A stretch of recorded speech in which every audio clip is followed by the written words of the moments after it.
Hello everyone, सभी को नमस्कार, सभी को सत श्री अकाल, सभी को आदाब और सभी को जय हिंद। कैसे हैं आप लोग? तो हमारे साथ जितने भी लोग जुड़े हुए हैं फटाफट से सब लोग कंफर्म कर देंगे। एक तो आवाज, दूसरा बैकग्राउंड, क्या दोनों चीज क्लियर है?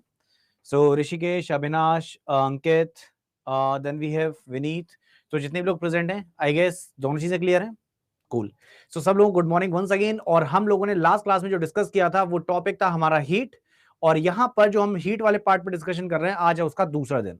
यानी अब एग्जैक्टली ये हीट वाला पार्ट है क्या, इसका तो मैं आइडिया लग ही गया था। लेकिन आज मैं आपको गुप्त ऊष्मा या फिर हम लोग लेटेंट हीट की बात करते हैं, स्पेसिफिक हीट की बात करते हैं, ये सब चीजें क्या होती हैं अभी तक हमने रटी हुई थी। आज हम एग्जाम्पल के तौर पे इन सब चीजों को हम लोग क्लियर करने वाले हैं। सो जस्ट अ सेकंड, एक बार अपने टॉपिक को स्टार्ट कर लेते हैं।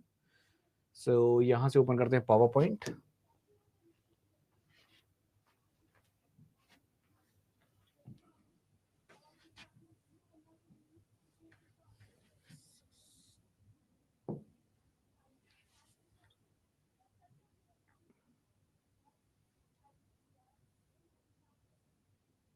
यस, तो हम लोगों को अब जो समझना है वो इस वाले पार्ट से समझना है। अब सबसे पहले मैं यहां पर ना जो पॉइंट डिस्कस करूंगा वो है आपका मेल्टिंग पॉइंट, यानी कि गलनांक। एग्जैक्टली गलनांक बिंदु होता क्या है? अब देखो, यहां पर ये जो शब्द आता है गलनांक, तो इसको बड़ा बेसिक मोड पे समझेंगे कि अगर मैं आप लोगों से एक शब्द का इस्तेमाल करूं कि सर कोई भी पानी है, ठीक है, मैं वाटर का एग्जांपल ले रहा हूं।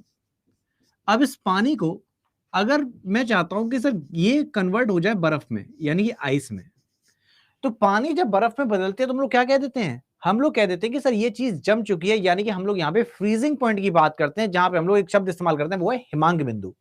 लेकिन अब यहां पर उल्टा भी हो सकता है। क्या हो सकता है कि सर कोई बर्फ है और उस बर्फ को पानी में बदला जा रहा है।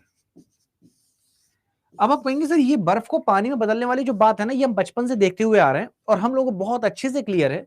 यहां पर हम लोग अपने फ्रिज का एग्जांपल ले सकते हैं। मैं अपने फ्रिज में गया, फ्रीजर में से मैंने एक बर्फ का टुकड़ा निकाला, और बर्फ के टुकड़े को निकालने के बाद जैसे ही मैंने बाहर रखा, इसमें से सर पानी ने रिसना शुरू कर दिया, इसमें से पानी ने निकलना शुरू कर दिया है। ये देखिए। अब मेरा यहां पर क्वेश्चन ये आता है कि अगर मैं आप लोगों से कहूं, देखो बेसिक सा क्वेश्चन है, ध्यान सुनना, आपने आपस की बातचीत रोक देना थोड़ी देर के लिए। सर मेरा बस पॉइंट ये है, मैं यहां का टेम्परेचर फाइंड करूं, यानी यहां का तापमान देखूं। सिमिलरली मैं सर यहां का तापमान देखूं, तो इन दोनों के तापमान में सर अंतर होगा या बराबर होगा? देखते हैं इसका आंसर कौन देगा। सो माही, संजू, किशोर, अंशुमन, सो जितने लोग मैं नाम नहीं ले पाया, सब लोगों गुड मॉर्निंग वंस अगेन। अब मुझे फटाफट बताओ, क्या यहां पर सर इनका तापमान में कोई अंतर होगा या सेम रहने वाला है? यानी जो इंग्लिश वाले हैं sir, is it going to be same, that is temperature is going to be remain same और इट वुड बी डिफरेंट? तो यहां पे सब कुछ लोग कह रहे हैं सेम होगा, कुछ लोग कह रहे हैं डिफरेंट होगा। अब देखो यहां पर जरा इसको आसान भाषा में और आसान भाषा में समझते हैं कि सर पहले तो मैं कहूंगा सर यहां पर आपको वो सेम टेम्परेचर देखने को मिलेगा। अब बहुत सारे बच्चों को लग रहा होगा सर ऐसे कैसे? तो यहां पर जो लोग सोच रहे हैं ऐसे कैसे, तो उस ऐसे कैसे के लिए हम लोगों को अगले 5 मिनट का इंतजार करना पड़ेगा। अभी के लिए समझना कि सर चाहे मैं बर्फ वाले पार्ट पर चेक कर रहा हूं या फिर मैं इस लिक्विड वाले पार्ट पे चेक करूंगा, और मैं कॉन्सेप्ट तब का बात कर रहा हूं जब मैं फ्रीजर में से बर्फ निकाल के लाया हूं, और फ्रीजर में से बर्फ निकालने के बाद जिस टाइम पे मैं टेम्परेचर चेक करूंगा जब पानी रिस रहा है, तो सर इनका टेम्परेचर रहेगा सेम। अब ये टेम्परेचर सर आप जो 0 डिग्री कह रहे हैं, मैं कहूंगा 0 डिग्री सेंटीग्रेड अगर आप टेम्परेचर कह रहे हैं वो हो जाएगा गलत आंसर। सो सही आंसर क्या होगा उस पर अभी थोड़ा सा इंतजार करते हैं। तो अभी के लिए बस मैं जो बता रहा हूं वो सुनना ध्यान से। तो ये क्वेश्चन थोड़ा सा अभी पॉज में चल रहा है, पेंडिंग फेज में है, इसका जवाब अभी 5 मिनट के बाद आएगा। अब देखिए सर, ये जो मेल्टिंग पॉइंट की हम लोग बात करते हैं, इसमें हो क्या रहा था सर, जो बर्फ थी यानी कि सर वो ठोस फॉर्म में था, और ये किस में कन्वर्ट हो गया? ये लिक्विड फॉर्म में, यहाँ पे ये सर आपका कन्वर्ट हो चुका है तरल फॉर्म में। यानी सर वो अवस्था जहां पे ठोस द्रव अवस्था में परिवर्तित हो जाता है, यानी कि सर जो सॉलिड से लिक्विड में कन्वर्ट हो जाता है। बच्चों वाला पॉइंट है, सबको पता है, इसमें सर कुछ एक्सप्लेन करने की जरूरत ही नहीं थी। अभी फेज में आ रहे हैं प्रवीण, थोड़ा सा रुकिएगा। तो यहाँ पे सर इसका मतलब ये हुआ, जैसे पानी की हम लोग बात कर रहे थे, तो पानी का बर्फ का टुकड़ा था जो कि जमी हुई स्टेट में था, सॉलिड स्टेट में था, सॉलिड फॉर्म में था। ये ठोस जब तरल में आया, यानी कि वापस बर्फ से पानी बन गया, तो इसके लिए एक फिक्स टेम्परेचर होता होगा, राइट?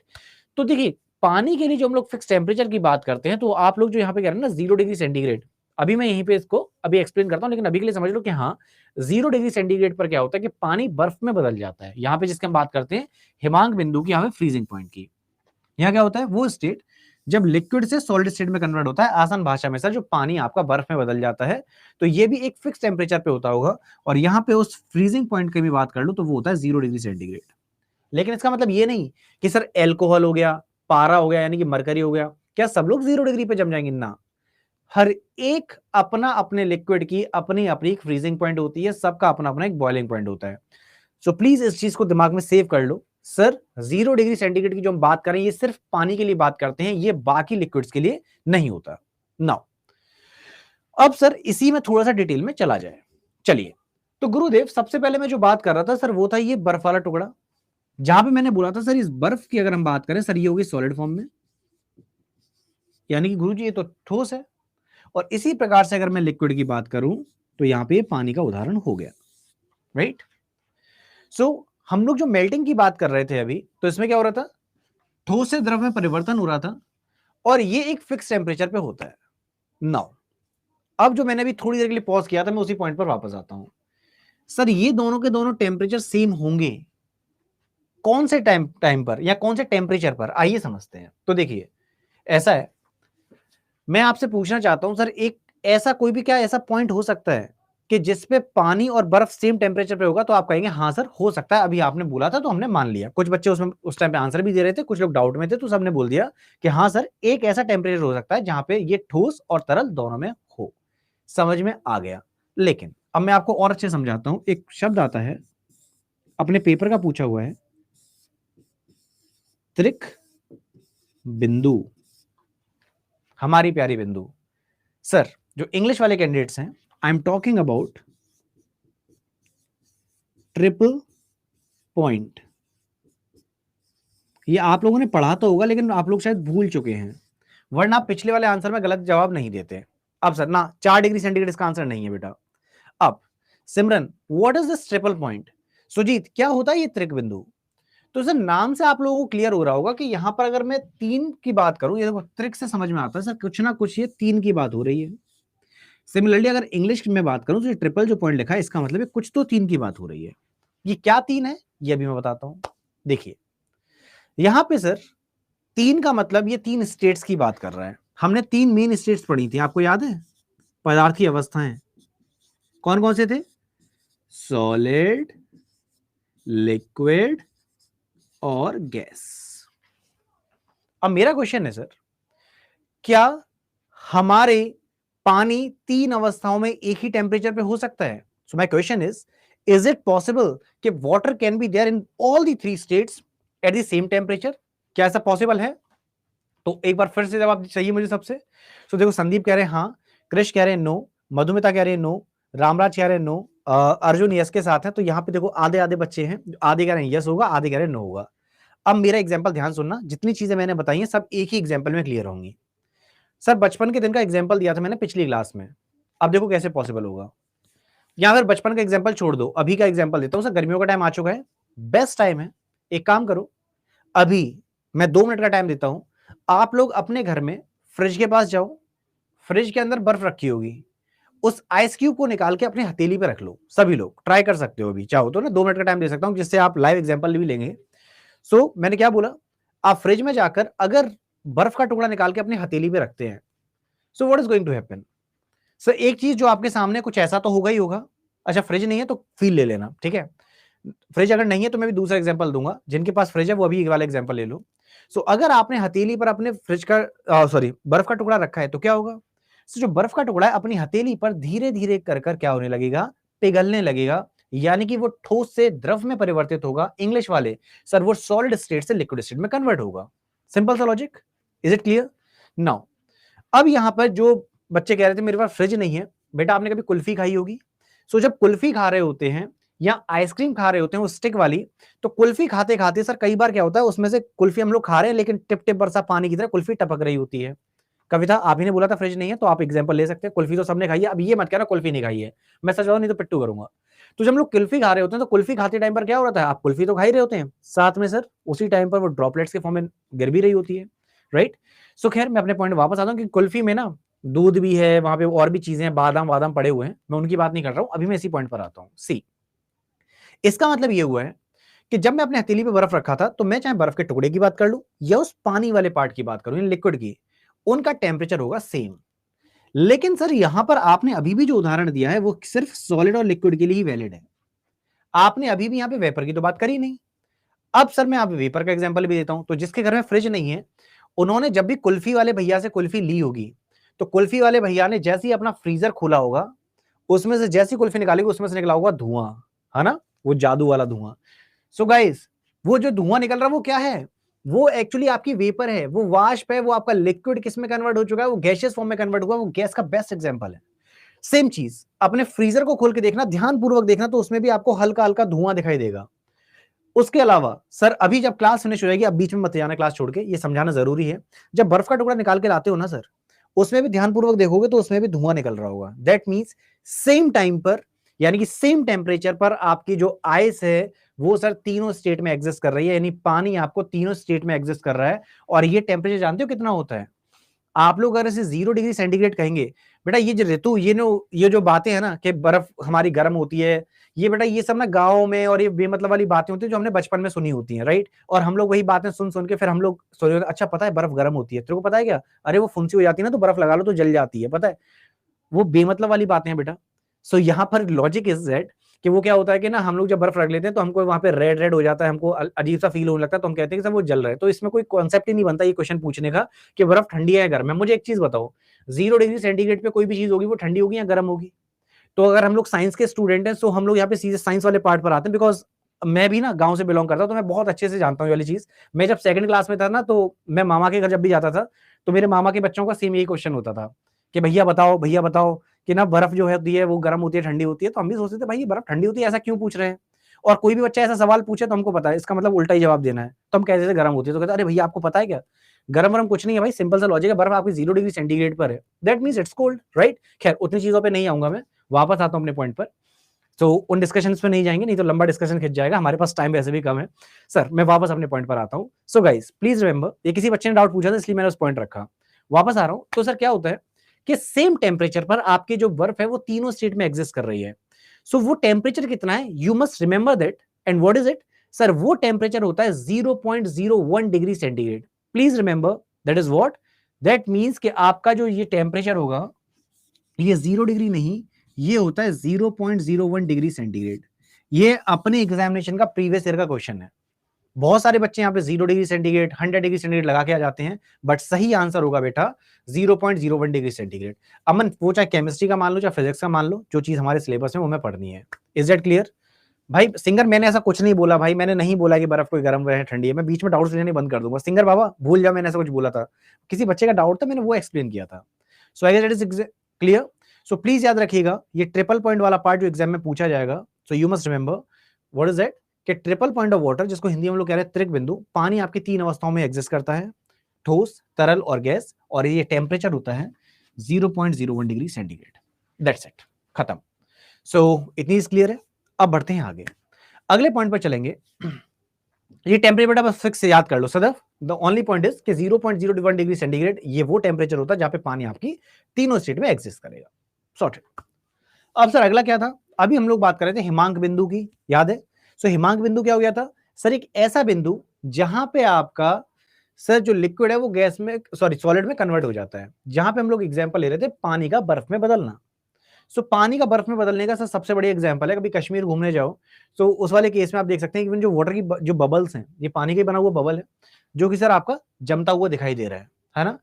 दूसरा एग्जांपल आपके फ्रिज का एग्जांपल है कि पानी को रखा फ्रीजर में ट्रे में और कुछ टाइम के बाद चेक किया तो सर वो बर्फ में कन्वर्ट हो चुका था। मतलब हो क्या रहा है सर, जब आपका लिक्विड सॉलिड में कन्वर्ट हो जाए, यानी कि जब द्रव आपका ठोस में परिवर्तित हो रहा हो, तो हम लोग कह देते हैं सर वो चीज आपकी जम चुकी है। और ये सर हर एक लिक्विड के लिए, हर एक द्रव के लिए एक फिक्स टेम्परेचर होता है, जो कि हम लोग यहां पर जानते हैं पानी के लिए जो टेम्परेचर है वो होता है 0 डिग्री सेंटीग्रेड।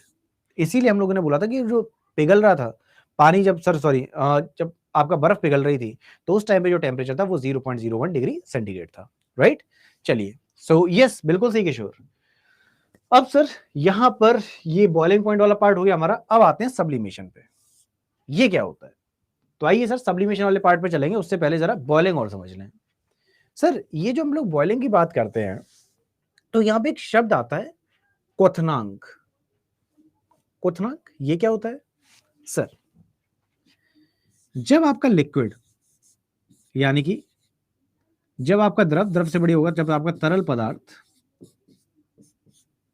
गैस में परिवर्तित होता है, और इसमें मैं अगर पानी की बात करूं जो आपके सामने है, इसके लिए जो वैल्यू होती है सर वो होती है 100 डिग्री सेंटीग्रेड। अब हमको सर ये बात बचपन से पता होती है, लेकिन जो समस्या आती है वो आती है यहां कि सर एक बात बताओ कि जब ये पानी 100 डिग्री सेंटीग्रेड पे बॉयल होता है, यानी कि सर अगर हम लोग बात करें इसके उबलने की या खोलना खोलने का जो हम लोग शब्द इस्तेमाल कर लेते हैं, तो सर इस बॉइलिंग में और इस इवेपोरेशन में कुछ तो अंतर होता होगा। हम लोग कहते हैं सर वाष्पन है, हम लोग सोचते हैं कि सर जो वाष्पन है ना वही हमारा बॉइलिंग हो गया ना, दोनों में अंतर है। प्लीज इन चीजों को समझना, अंतर क्या होता है। सर देखो, जब हम लोग बॉइलिंग की बात करते हैं यानी कि मैं क्वथनांक की बात करूं, तो क्वथनांक सबका एक फिक्स है। जैसे अभी मैंने बोला था कि सर कोई भी चीज जब फ्रीज होती थी तो फ्रीज होने के लिए सब लिक्विड का अपना अपना टेम्परेचर होता था। हम लोग क्योंकि पानी की बात करें तो पानी के जमने की अगर बात करें तो पानी कब जमता है? 0 डिग्री सेंटीग्रेड पर, पहला पॉइंट।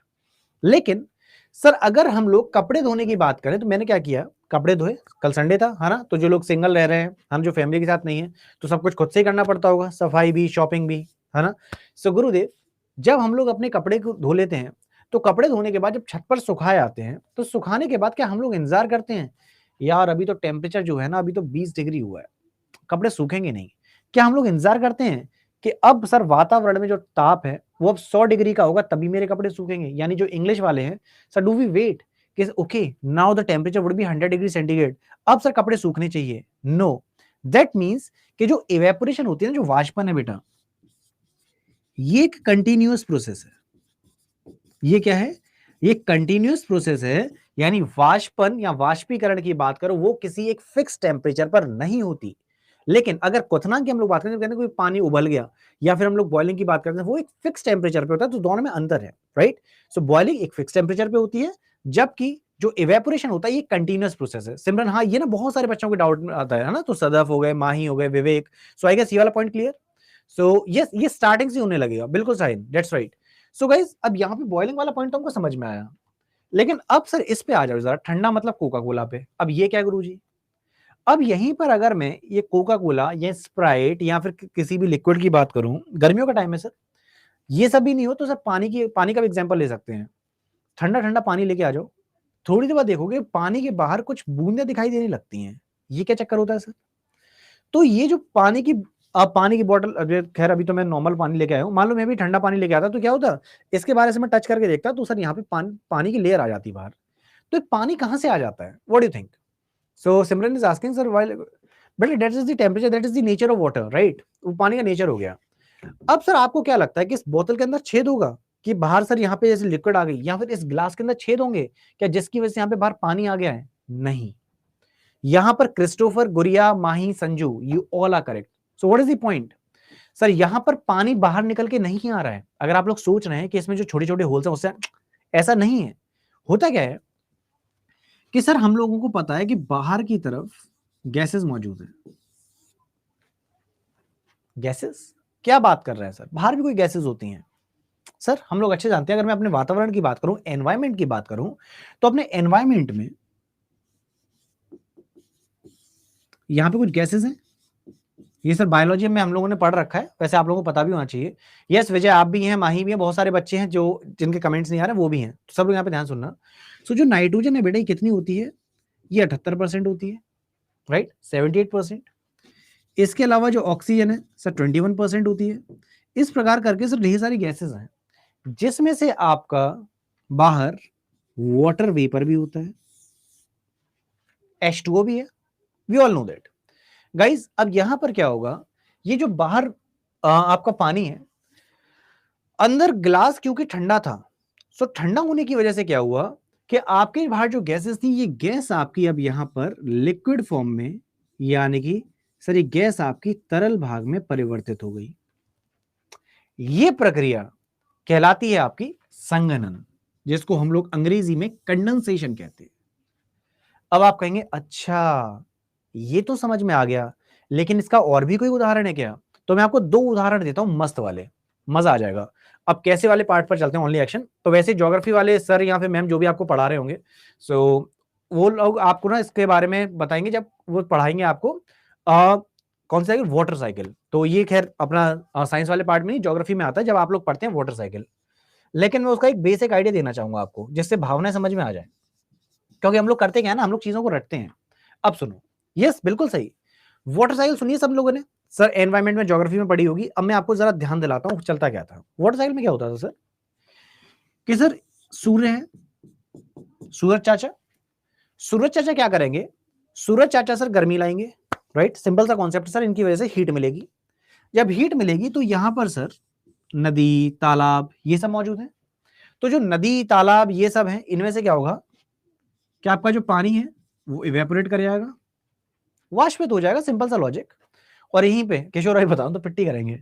और ये इवेपोरेट होने का सर ऊपर यहाँ पर सर क्लाउड्स की फॉर्म में मौजूद है, और बाद में क्या होगा, यहां से सर रेनफॉल होने लगेगी, यानी बारिश होने लगेगी, पानी वापस आ जाएगा।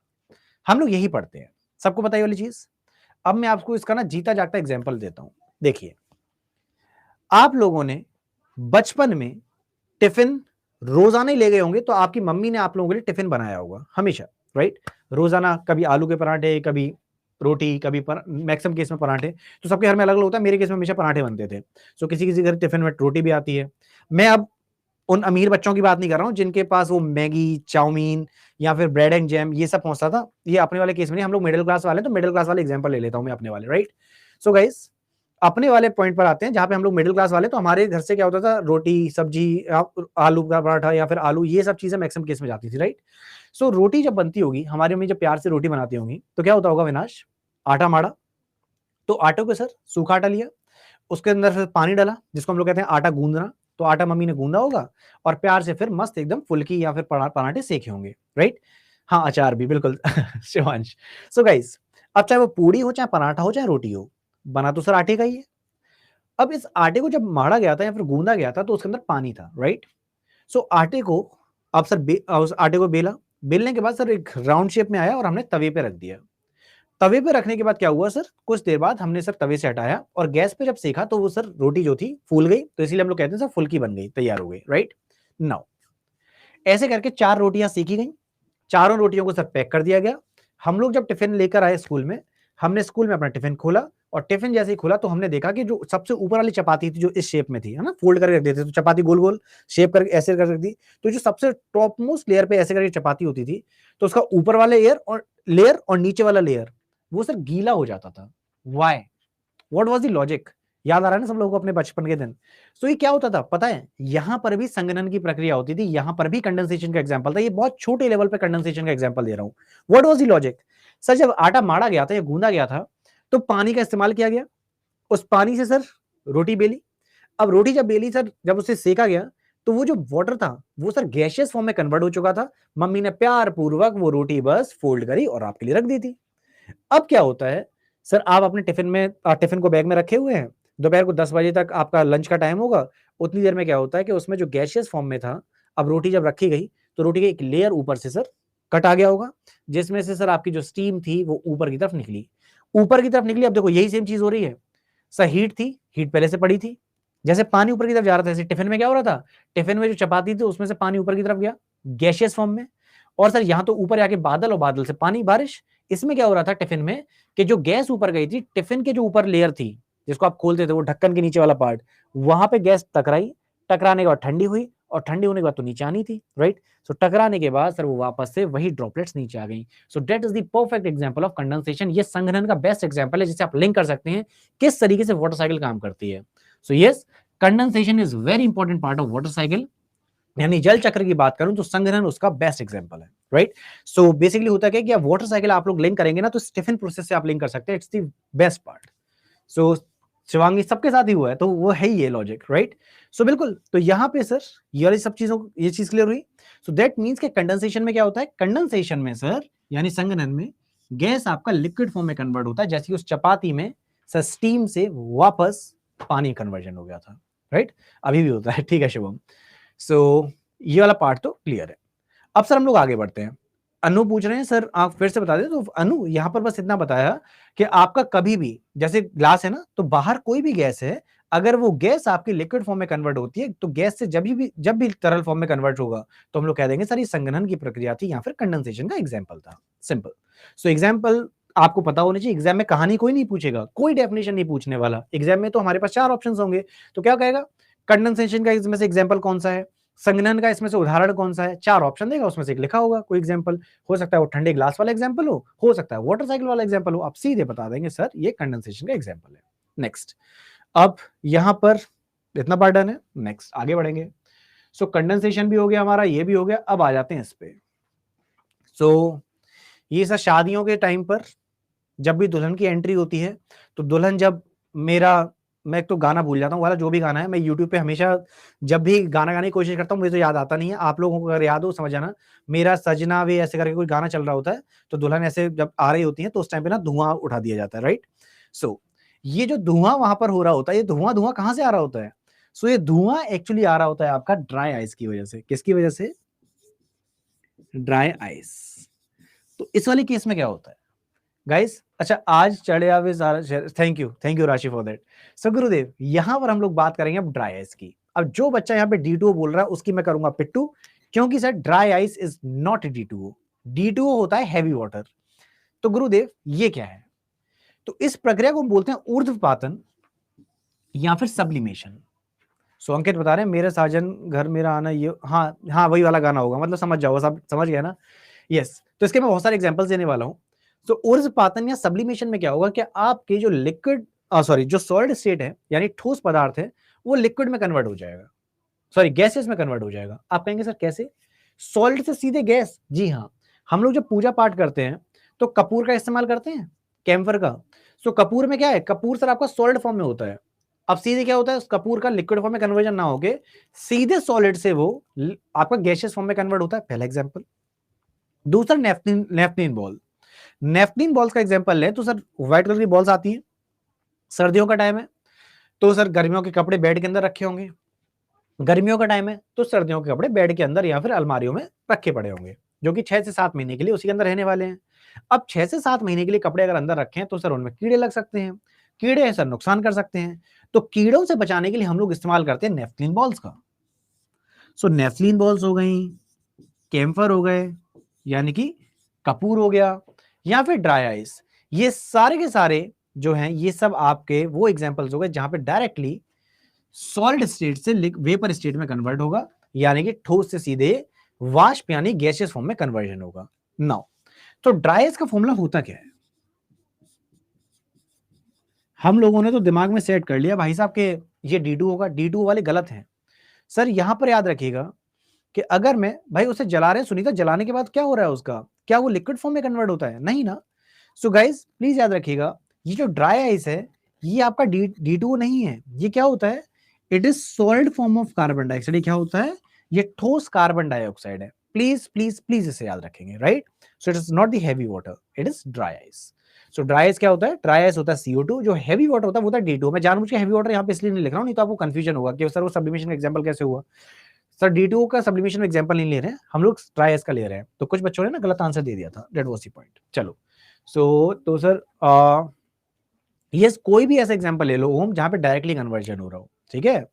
चलो सो शिवांगी पूछ रहे सर बट ये स्टेज में दुल्हन वाला एग्जांपल समझ में नहीं आया था। अच्छा शिवांगी, दुल्हन वाला एग्जांपल मैंने बस इसलिए दिया क्योंकि जब स्टेज पे एंट्री हो रही होती है ना तो बहुत सारे केस में, मैक्सिमम केस में आजकल क्या है ट्रेंड बन गया है कि दुल्हन जब आएगी ना तो साथ में वो धुआं सा उठा देंगे। तो वो धुआं सा जो उठा दिया जाता है वो धुआं करने के लिए क्या करते हैं, ड्राई आइस को लेके आते हैं। और फिर वो ड्राई आइस जो है ना वही आपकी सॉलिड फॉर्म से जब गैसियस फॉर्म में कन्वर्ट होती है तो ऐसे करके वो डेंस फॉग जैसा क्रिएट हो जाता है। वो धुआं जो क्रिएट होता है वो सब्लिमेशन प्रोसेस से ही होता है, क्योंकि वो सॉलिड फॉर्म में जो ड्राई आइस होती है उसी से वो गैसियस फॉर्म में कन्वर्जन होता है। तो ये मैंने एग्जांपल दिया था। चलो सो इतनी चीज क्लियर हो गई। नेक्स्ट आगे बढ़ते हैं। सो अब बढ़ेंगे आगे, अब आते हैं स्पेसिफिक हीट पे। अब ये विशिष्ट ऊष्मा क्या है, स्पेसिफिक हीट कैपेसिटी है क्या? अब आते हैं इस पर। तो अब सर ध्यान से सुनना, यहां पे सर जो स्पेसिफिक हीट की बात करते हैं हम लोगों ने अभी तक रटा हुआ था, एक बार रटी हुई डेफिनेशन बता दूं फिर मैं आपको एग्जांपल के तौर पे समझाऊंगा ये होगा क्या। Specific heat capacity of a substance is defined as the amount of heat per unit mass of the substance that is required to raise the temperature by 1 degree centigrade. Hindi वाले, किसी भी पदार्थ की विशिष्ट ऊष्मा क्षमता को पदार्थ की प्रति इकाई द्रव्यमान में ऊष्मा की मात्रा के रूप में परिभाषित किया जाता है, जो तापमान को 1 डिग्री सेंटीग्रेड तक बढ़ाने के लिए आवश्यक होता है।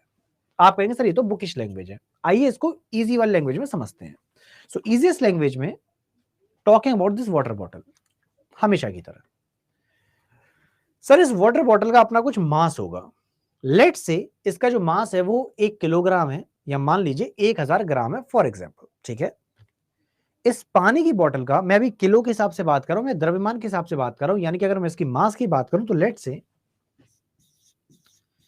1000 ग्राम का जो इसमें पानी है, आप इसको कुछ भी एग्जाम्पल ले लो, मान लीजिए कि ये 25 डिग्री सेंटीग्रेड पर है, ठीक है गाइस। यानी इसका जो टेम्परेचर है, hello Sahil, same to you बेटा। तो यहाँ पे जो 1 किलो की बात करूं या फिर 1000 ग्राम की बात करूं, it is one and same thing. ये 25 डिग्री सेंटीग्रेड पे पानी था। अब मैं चाहता हूं इसका एक यूनिट मास, एक इकाई द्रव्यमान, यानी एक यूनिट मास, इसमें थोड़ा सा पानी निकाल लेते हैं, ठीक है। 1 यूनिट पानी मैंने निकाल लिया। अब 1 यूनिट जो पानी है, तो सिंपल सी बात है, इसका भी टेम्परेचर कितना होगा, इसका भी एग्जाम्पल आपका 25 डिग्री होगा। सो संदीप कह रहे हैं सर आप किसी का, अच्छा अच्छा ठीक है, संदीप का एक पॉइंट आया। संदीप कह रहे हैं सर एक काम करा करिए ना, कि संदीप का एक पॉइंट है, एक बार 2 मिनट वेट कर लेते हैं। संदीप कह रहे हैं सर आप किसी का रिप्लाई मत करा करिए, क्योंकि सर आपने मेरा रिप्लाई नहीं किया है। तो ठीक है संदीप, एक काम करेंगे, किसी का रिप्लाई नहीं करा करेंगे, नहीं तो पता है क्या होता है, दूसरों को रिप्लाई करने से ना बी मतलब में आपके डाउट्स क्लियर हो जाएंगे। तो हम यहाँ पे डाउट्स क्लियर करने तो आए नहीं है ना संदीप, सही है। तो अब एक काम करा करेंगे, हम किसी के डाउट्स नहीं लिया करेंगे, क्योंकि फालतू में अपने डाउट्स जो है वो क्लियर हो जाएंगे, कोई मतलब नहीं रहेगा। हम तो पढ़ने के लिए बस ऐसे ही आए थे, एमआई करके, राइट। चलो पिट्टी करेंगे, पढ़ लो चुपचाप। चलो, तो यहाँ पे जब मैंने एग्जांपल क्या दिया कि 1 किलोग्राम जो था वो 25 डिग्री पॉइंट पर था, और 25 डिग्री सेंटीग्रेड पर, अब यहाँ पे 1 यूनिट मास की अगर बात करें, मैं चाहता हूं कि इसका जो टेम्परेचर ऑब्वियसली ये भी 25 डिग्री सेंटीग्रेड पे ही होगा। अब यहाँ पे सर 25 डिग्री सेंटीग्रेड टेम्परेचर है, मैं चाहूंगा कि इसको आप 26 डिग्री सेंटीग्रेड कर दें। तो मुझे एक बात बताओ, 25 से 26 करने के लिए मुझे कुछ तो हीट देनी पड़ेगी। तो मैं सर यहाँ पर कितनी आपको हीट दूं, तो ये कैसे पता लगेगा। तो यहां पे सर अब हीट कुछ तो सप्लाई करनी पड़ेगी। तो जो भी मैंने यहां पे हीट दी, अच्छा हीट को आप लोग जब यहां पे रिप्रेजेंट कर रहे होंगे तो प्लीज याद रखिएगा, ये जो क्यू है ना, ये बताएगा कि आपने यहां पे कितनी ऊष्मा दी है, यानी कितनी आपने हीट दी है। तो पॉइंट इज कि जो 25 डिग्री सेंटीग्रेड पूरा का पूरा पानी था, उसमें से 1 यूनिट मास का अगर टेम्परेचर आप 1 डिग्री सेंटीग्रेड बढ़ाते हैं, तो 1 डिग्री सेंटीग्रेड टेम्परेचर बढ़ाने के लिए मैं कितनी हीट दूंगा बेटा, इसी हीट को आप लोग स्पेसिफिक हीट के नाम से जानते हैं। तो स्पेसिफिक हीट क्या हो गया, स्पेसिफिक हीट किसी भी सब्सटेंस की, जरूरी नहीं केवल पानी हो बेटा, हो सकता है कि वो यहां पर ये मोबाइल फोन हो, वो हो सकता है ये रिमोट हो, कोई भी एक ऐसी चीज जिसका 1 यूनिट मास का टेम्परेचर लिया, वो मान लो कि था 25 डिग्री, उसको 26 डिग्री करने के लिए मैं जितनी भी हीट दूंगा, that would be known as specific heat, right.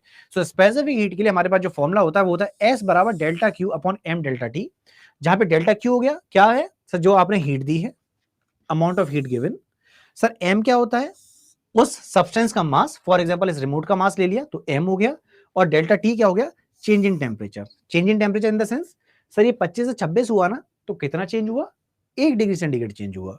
तो बस सिंपल सा ये पॉइंट था। तो ये ना किताबी भाषा देखो हम लोग रट तो लेते हैं, मैं चाहूं तो ये चीज ना अपनी 10 मिनट के अंदर खत्म हो जाए, तो मैं एक्स्ट्रा लेक्चर्स बस इसीलिए लेता हूं जिससे ना हर एक चीज क्लियर हो जाए। सो स्पेसिफिक हीट या फिर विशिष्ट ऊष्मा, आजकल कहीं भूलोगे नहीं, विशिष्ट ऊष्मा क्या है, आसान भाषा में समझ लो, 1 यूनिट मास का टेम्परेचर अगर 1 डिग्री सेंटीग्रेड से बढ़ाना है, तो जो भी हम लोग हीट सप्लाई करते हैं, बस वो ही हीट आपकी स्पेसिफिक हीट कहलाती है। That's it. तो यहां पर अंकित, इज दैट क्लियर नाउ। सो फिर हम लोग कितनी हीट देंगे, तो वही चीज हमारी शिवांगी, जितनी भी हीट की हम बात करें वही हमारी स्पेसिफिक हीट कहलाएगी। संजू, सृष्टि, साहिल, वीरेंद्र, माही, सृजीत कह रहे हैं, घोष, सृजीत ने बोला था फॉर्मूला, बेटा फॉर्मूला है S बराबर delta Q upon M delta T. तो जो S है ना बेटा, S specific heat, delta Q आपने कितनी हीट दी यानी कितनी ऊष्मा दी, एम आपका द्रव्यमान यानी कि मास, और delta T change in temperature यानी तापमान में जो परिवर्तन हुआ है वो डेल्टा टी है। बस दैट्स इट।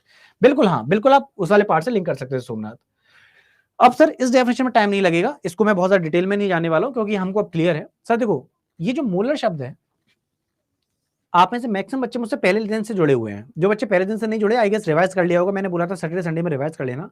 मोल क्या होता था सर, मोलर समझने से पहले मुझे समझ में आए मोल क्या है।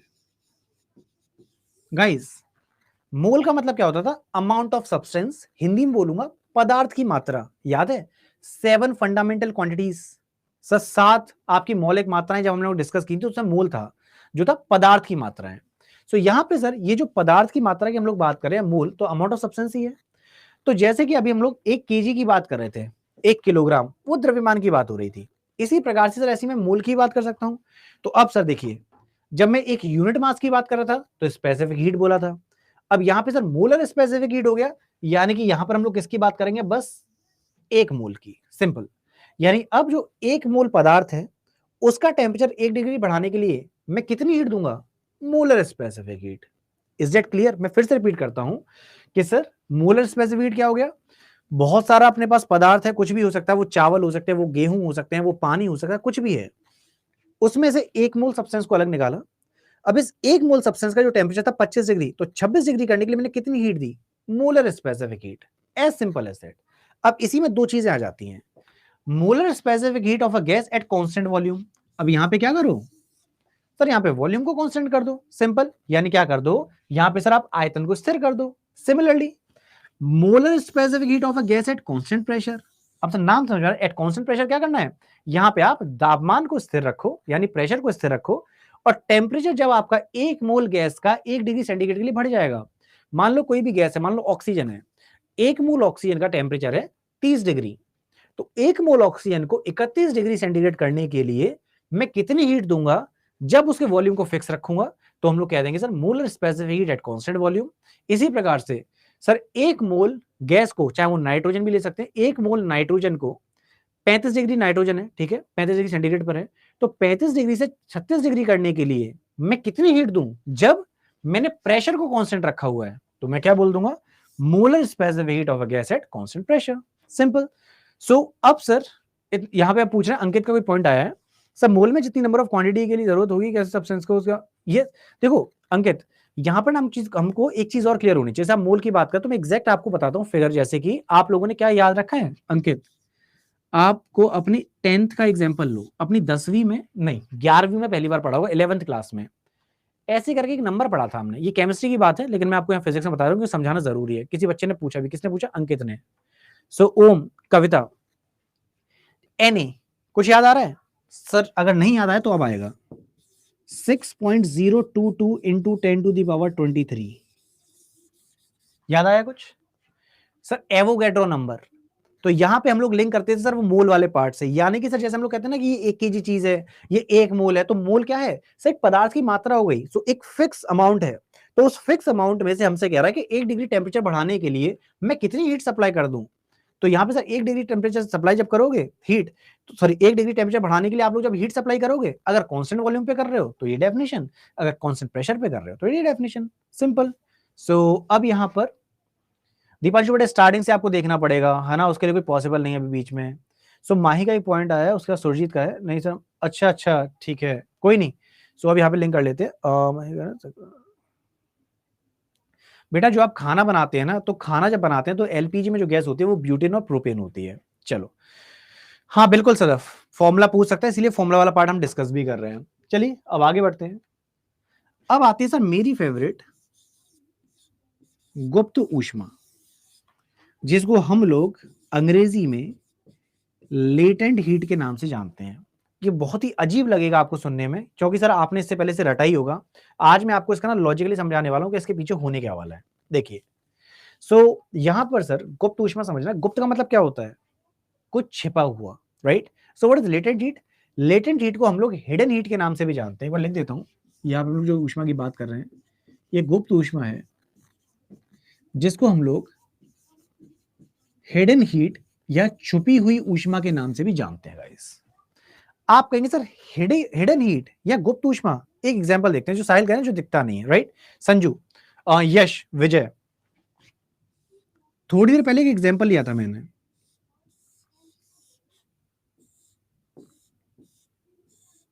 गाइस याद करो, यहां पर अभी 2 मिनट तो नहीं कहूंगा, 10-15 मिनट पहले एक डिस्कशन किया था। एक बर्फ था, बर्फ का टुकड़ा, जिसमें से सर पानी रिस रहा था, याद है सर? ये है आइस, ये है वाटर। और एक चीज और कही थी मैंने कि सर इसमें से धुआं भी निकल रहा था, यानी गैस, सॉलिड, लिक्विड तीनों के तीनों सेम टेम्परेचर पे थे। और शशिकांत बहुत बढ़िया तिवारी जी कि यहाँ पे जो टेम्परेचर था वो भी मैंने बताया था, ये था 0.01 डिग्री सेंटीग्रेड, है ना गाइस। सो वीरेंद्र, अविनाश, सुयश कह रहे हैं sir for the first time. अच्छा सही है। सो गाइस अब देखो इसका मतलब क्या हुआ है कि यहां पे सर जो बर्फ है टेम्परेचर में चेंज नहीं कर रहा हूं मैं, ध्यान से देखना, गौर से देखिए इस मासूम से चेहरे को, इसके पीछे खौफनाक सच। क्या सच है कि सर टेम्परेचर में कोई बदलाव नहीं है, टेम्परेचर वही है। टेम्परेचर वही होने के बावजूद आपकी अवस्थाओं में परिवर्तन आ रहा है। सर मैं कहीं भी यहां पे टेम्परेचर में चेंज नहीं कर रहा, फिर भी स्टेट में चेंजेस आ रहे हैं। सर स्टेट में अलग अलग स्टेट्स देखने को मिल रही हैं, सॉलिड भी है, लिक्विड भी है, गैस भी है। अब मैं ये सर अभी इस डेफिनेशन को पढ़ने से पहले मैंने क्यों बोला, ये मैंने इसीलिए बोला जिससे आपको दिमाग में क्लिक हो जाए कि सर ऐसा भी हो सकता है कि सर एक ऐसी हीट हो जिसमें हम लोग सर हीट तो दे रहे हैं, राइट। सो दैट इज कुछ तो हीट दूंगा, लेकिन सर मैं टेम्परेचर में चेंज नहीं करूंगा विदाउट चेंजिंग इट्स टेम्परेचर। तो जो बच्चे कहते थे ना कि हीट और टेम्परेचर क्या सेम है, बेस्ट एग्जांपल है सर कि मैं हीट तो दे रहा हूं लेकिन सर यहां पर टेम्परेचर में चेंज नहीं कर रहा, जिसकी वजह से क्या हो जा रहा है, स्टेट में कन्वर्जन हो जा रहा है। What is that? Latent heat, गुप्त ऊष्मा एक ऐसी ऊष्मा होती है जहां पे पदार्थ के इकाई द्रव्यमान की स्थिति को उसके तापमान में बदलाव किए बिना परिवर्तित किया जा सकता है। हिंदी वाले सर इतनी हीट दूंगा कि टेम्परेचर में तो चेंज नहीं आएगा, मतलब मैं कुछ तो हीट दूंगा, टेम्परेचर में चेंज नहीं आएगा, फिर भी इसकी स्टेट में बदलाव आ जाएगा, यानी फिर भी इसकी पदार्थ की अवस्था में बदलाव आ जाएगा, जैसे कि ठोस से ये तरल में हो गया, ठोस से गैस में हो गया। सो अब डेफिनेशन पे आते हैं। सो क्या हो जाता है सर, गुप्त ऊष्मा पदार्थ की वह मात्रा हो गई जिसकी आवश्यकता किसी भी पदार्थ की इकाई द्रव्यमान की स्थिति को बदलने के लिए। देखो स्थिति को बदलने का मतलब क्या हो रहा है, स्थिति का मतलब सॉलिड, लिक्विड या गैस में तापमान में बदलाव किए बिना, तापमान में बदलाव किए बिना बदलने के लिए होती है। तो गुप्त ऊष्मा का जो ऐसा मात्रक है वो क्या हो जाता है, जूल पर किलोग्राम। जूल पर किलोग्राम क्या कहना चाह रहा है, सब मान लो कि बर्फ का टुकड़ा है, 1 किलो का बर्फ का टुकड़ा है, तो 1 किलो के बर्फ के टुकड़े में, 1 किलो बर्फ के टुकड़े में मैं कितनी हीट दे दूं, हीट की यूनिट क्या होती थी, जूल, हम लोग अच्छे से जानते हैं। कितनी हीट दे दूं 1 किलो बर्फ के टुकड़े में कि बिना सर टेम्परेचर में चेंज करे भी उसकी स्टेट में चेंज आ जाए, यानी उसके सर उसकी स्थिति में परिवर्तन आ जाए, राइट। सो अब यहाँ पे ओम आप कुछ भी कह सकते हैं, तो यहाँ पर पदार्थ की मात्रा की हम बात नहीं करें, यहाँ पे हम लोग ना उसके यूनिट मास की बात करें, प्लीज फोकस करिए, यूनिट मास, हम लोग यहाँ पे इकाई द्रव्यमान की बात कर रहे हैं, राइट। सो इतनी चीज क्लियर हो गई है। अब यहां पे सर जो फॉर्मूला होता है वो क्या होता है, Q is proportional to M, यानी कि जो मैं हीट सप्लाई करूंगा सर वो डिपेंड करेगी वो मास कितना है। एग्जांपल के तौर पे समझना, ये एक बर्फ का टुकड़ा, एक छोटी बोतल थी मेरे पास, आज लाया तो था आपके लिए, शायद नहीं है, एक सेकंड ना गाइस, मेरे बैग में कुछ ना कुछ रहता है एक्सपेरिमेंट के लिए, चलो पता नहीं कुछ डी होने का है, ठीक है। सर एग्जांपल ले लेते हैं, ये इस बॉटल का छोटा वर्जन है, ठीक है, एग्जांपल ले लेना। सर यहां पर मैं इसको कुछ हीट दूंगा जिससे इसका टेम्परेचर में चेंज ना आए लेकिन इसकी स्टेट में कन्वर्जन आ जाए, ठीक है, इसकी स्टेट में चेंज आ जाना चाहिए। सॉलिड स्टेट में बॉटल है, ये सॉलिड से लिक्विड में कन्वर्ट हो जाए, गैस में कन्वर्ट हो जाए, कुल मिला के स्टेट में चेंज होना चाहिए, स्थिति में परिवर्तन होना चाहिए, कुछ तो हीट दूंगा। सेम चीज यहां पर मान लो, अब इसमें भी मैं दे रहा हूं। अब दोनों केस में एग्जाम्पल लेना, तो यहां पे सर हीट क्या मेरे लिए दोनों जगह बराबर लगेगी स्टेट में कन्वर्जन के लिए, नहीं सर, मेरी जो हीट है वो डिपेंड करेगी इसका मास क्या है या फिर इसका मास क्या है। Is that clear? यानी कि सर लेटेंट हीट डिपेंड करती है द्रव्यमान पर, मास पर, कि मैं वहां पर सर कितनी हीट दे रहा हूं, राइट। सो इस वाले पार्ट पर जब लिंक करेंगे तो मेरा जो कहने का मतलब है वो ये है कि क्यू का क्या था, क्यू का मतलब तो था हीट यानी ऊष्मा, जबकि एम क्या है, एम आपका मास है, यानी जो हिंदी वाले बेटा ये क्या है, ये आपका द्रव्यमान है। तो हीट डिपेंड करेगी कि सर सामने वाले का द्रव्यमान कितना, यानी एक दूसरे के समानुपाती होंगे, एक दूसरे के डायरेक्टली प्रोपोर्शनल होंगे। हीट आपके मास के प्रोपोर्शनल होगी। अब यहाँ पे जब मैंने एग्जांपल लिया था बड़ी बोतल छोटी बोतल का, तो हीट में कितनी सप्लाई करूंगा ये निर्भर करेगी सर इसका द्रव्यमान कितना है, इसका मास कितना है। अब सर इतने वाले पार्ट पर देखो, अगर मैं यूनिट मास बोल रहा हूं, दोनों का बोल दूंगा यूनिट मास, तो बात तो वही हो गई, सेम ही हो गया, राइट। या मैं दोनों के लिए बोल दूं कि सर दोनों 10-10 किलोग्राम के, तो भी बात वही हो गई। बट बेसिकली हमको यहाँ पे समझना आना चाहिए कि जो Q है वो किसका पॉइंट था, ओम का। तो बेटा जो आपकी हीट है वो डायरेक्टली डिपेंड करती है मास पर, कि आपका वो जो मास है वो है कितना, राइट। सो यहाँ पे अब ये जो प्रोपोर्शनल का साइन हटेगा, ये चीज हम लोगों ने पहले भी पढ़ी है, फिर दोबारा पढ़ेंगे। फिजिक्स में डेरिवेशन हम लोगों ने 10वीं में बहुत करे हैं, फिर 11वीं 12वीं में तो लाइन लगा दी डेरिवेशन की। तो जो 10वीं वाले बच्चे हैं उन्होंने सर कभी ना कभी जब रेजिस्टेंस यानी प्रतिरोध के बारे में पढ़ा होगा, तो आपको याद होगा हम लोग कुछ ऐसा पढ़ते थे, याद आ रहा है कुछ, कि जो वोल्टेज है वो करंट के समानुपाती होता है। जो इंग्लिश वाले हैं, voltage is directly proportional to the current, Ohm's law जब हम पढ़ते थे, फिर हम करते क्या थे, ये जब इसको हटाना होता तो हमें सर एक कांस्टेंट लगाना पड़ता था जो वैल्यू आपकी स्थिर रहती है। तो इक्वल टू लगाने के लिए मैं क्या करता था, यहाँ पे आर लगाता था और यहाँ पे बन जाता था V equals to I R, जहां से आर आपका रेजिस्टेंस निकलता था, याद है। इसी प्रकार से यहाँ पे सर जो मैंने बोला कि हीट आपकी मास के डायरेक्टली प्रोपोर्शनल है, यानी कि आपकी जो हीट है वो मास के डायरेक्टली प्रोपोर्शनल का मतलब यहाँ पे मुझे समानुपाती वाला दिख रहा है, सिंबल दिख रहा है, तो इसे जब मैं हटाऊंगा तो मुझे कुछ तो लगाना पड़ेगा। तो यहाँ पे जो मैं कांस्टेंट लगाता हूँ वो है एल, और यही आपकी गुप्त ऊष्मा यानी कि लेटेंट हीट होती है।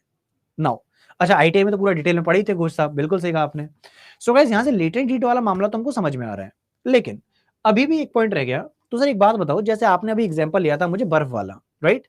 सो जब बर्फ थी, तो बर्फ जब पानी में परिवर्तित हो रही थी, तो उसमें सर आप कुछ एक्स्ट्रा टेम्परेचर नहीं दे रहे थे, कुछ हीट दी और आपकी स्टेट में परिवर्तन आ गया था, 0.01 डिग्री सेंटीग्रेड ही रहा। तो यहां से दो चीजें पेपर में पूछता है, कहानी कोई नहीं पूछेगा, सीधे सीधे आप लोगों से पूछता है क्या, कि सर जो बर्फ होती है इसकी गुप्त ऊष्मा कितनी है। तो बर्फ की गुप्त ऊष्मा होती है 80 कैलोरी पर ग्राम, प्लीज इसे याद रखना, ये एग्जाम में बहुत पूछा जाता है। तो बर्फ की गुप्त ऊष्मा होती है 80 कैलोरी पर ग्राम, और इसी प्रकार से पानी की भी कुछ गुप्त ऊष्मा होती होगी। तो पानी की जो गुप्त ऊष्मा होती है सर वो होती है 536 कैलोरी पर ग्राम, यानी 536 कैलोरी पर ग्राम, राइट। सो ये दो वैल्यूज काफी इंपॉर्टेंट है जो कि आपके पेपर में पूछी गई हैं, तो सब लोगों को ये चीज याद रखनी है। तो ये सर एग्जांपल्स देना जरूरी थे, तो ये वाला पॉइंट भी हमारा हुआ, लेटेंट हीट हो गया हमारा, हीट कैपेसिटी। अब सर यहां पे समझते हैं, अब आप अच्छे से समझेंगे, जानबूझ के मैं वो बॉटल लेके आया था, से एग्जांपल लेते हैं। सो डेफिनेशन बाद में, पहले एग्जांपल देखिए। सर इसको एक यूनिट मास मान लो, ठीक है, ये मान लो ऐसे करके पूरी की पूरी एक बोतल है, ऐसे करके एक पूरी बड़ी सी बोतल मान लो, ये 2 लीटर की, ठीक है। इस पूरी बोतल को, इस पूरी की पूरी बोतल को मुझे सर यहां पर कुछ हीट सप्लाई करनी है, ध्यान सुनना। सो यहां पर क्या हुआ है कि सर यहां पे पूरी की पूरी बोतल को हीट सप्लाई करनी है। अब हीट सप्लाई करनी है तो यहां पे मैं इतनी बड़ी बॉटल की बात करूं, लेकिन इसमें से अगर एक यूनिट निकालूं, मान लो इतना सा पार्ट निकालना है, तो इतना सा पार्ट मान लिया मैंने, ये निकला है, ये मान लो इसी का भाग है, ये इतना सा पार्ट मैंने अलग से निकाल के रख लिया है। अब देखते हैं क्या होगा। सो डेफिनेशन पे आते हैं, हीट कैपेसिटी क्या होता है, heat energy supply to a substance to change its temperature while. अच्छा, स्पेसिफिक हीट कैपेसिटी की डेफिनेशन दे रखी थी, तो स्पेसिफिक हीट क्या होती थी, amount of heat per unit mass. तो यहां पे सर अंतर समझना दोनों में, पर यूनिट मास की बात होती है तो हम लोग टर्म यूज करते थे स्पेसिफिक हीट। एग्जांपल, इसको सर एक यूनिट मास मान के चलना, एक इकाई द्रव्यमान है, इसका जो टेम्परेचर मुझे 1 डिग्री के लिए बढ़ाना था, तो यहां पे आपके सामने बनाया मैंने, इसका टेम्परेचर था 25 डिग्री सेंटीग्रेड, इसको मुझे 26 डिग्री सेंटीग्रेड करना था। तो यहां पे सर मैंने इसको कुछ हीट दी होगी, तो यहां पे मैं लिख देता हूं, इसको मैंने जो हीट सप्लाई करी वो थी Q फॉर एग्जाम्पल। अब यहां पर मान लीजिए ये जो बॉटल है इसकी 3 गुना आती है, 1 2 3, ठीक है। अब मुझे सब निकालना है इस पूरी की पूरी बड़ी वाली बॉटल में मैं हीट सप्लाई कितनी दूंगा। तो आप लोग कैसे निकालेंगे, तो आप यहां पे हीट कैपेसिटी में क्या करेंगे, इसका जो भी यूनिट था, इसकी 3 गुनी ये बॉटल है, तो मैं क्या करूंगा, इस स्पेसिफिक हीट में मैं क्या करूंगा, 3 से मल्टीप्लाई कर दूंगा, तो मेरा क्या निकल आएगा, मेरी यहां पर हीट कैपेसिटी निकल आएगी। मैं फिर से रिपीट करता हूं इस वाली चीज को, क्योंकि थोड़ा सा टिपिकल हुआ होगा। देखिए,